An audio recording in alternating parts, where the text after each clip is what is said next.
So I want to talk to you a little bit about warning signs of luring. So the most targeted population of people that are at risk of being trafficked are age range 12 to 25. Most cases that have been reported to the police, they are within 12 to 25 and they're female. But that doesn't mean that boys can't be recruited, or men or women, or depending on who the trafficker is, they can be as young as 7, they could be as old as 60. It all depends on vulnerability, like how vulnerable is that person to be exploited.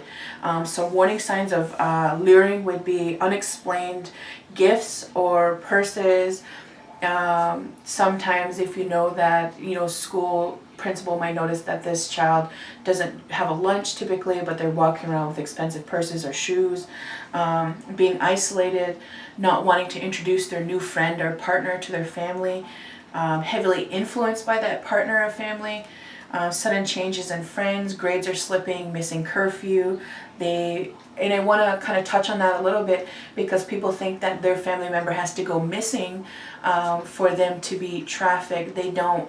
It could be super casual and super low-key, as to say, maybe your daughter or your son is going away for the weekend and they come home and you don't know any different. They might be gone to Toronto and being sold and returned back, or they might still be going to school consistently and after school for a couple hours go out, be trafficked, and are returned home.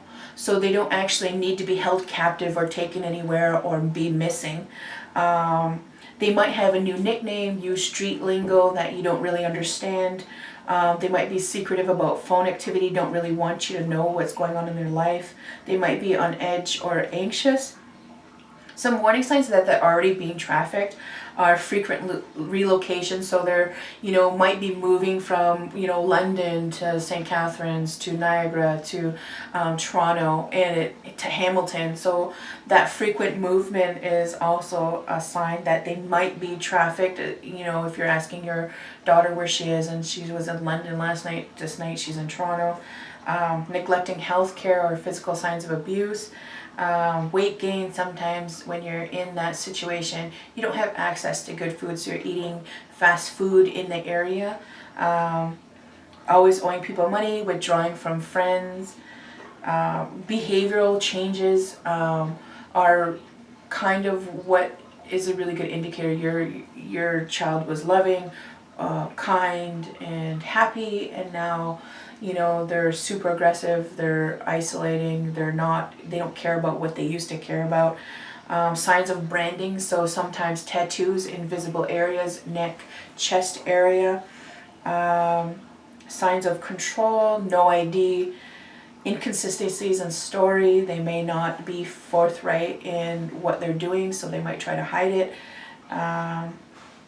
Seems like they're reading off a script. They might be abusing drugs and alcohol, which is another way to maintain that control. Changes in clothing, not necessarily, they could be walking around tracksuits, but then they might have also provocative clothing that they carry around with them or that they have.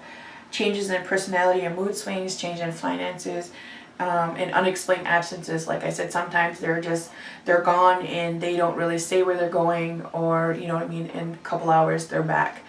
And there's just some basic signs that somebody may be trafficked.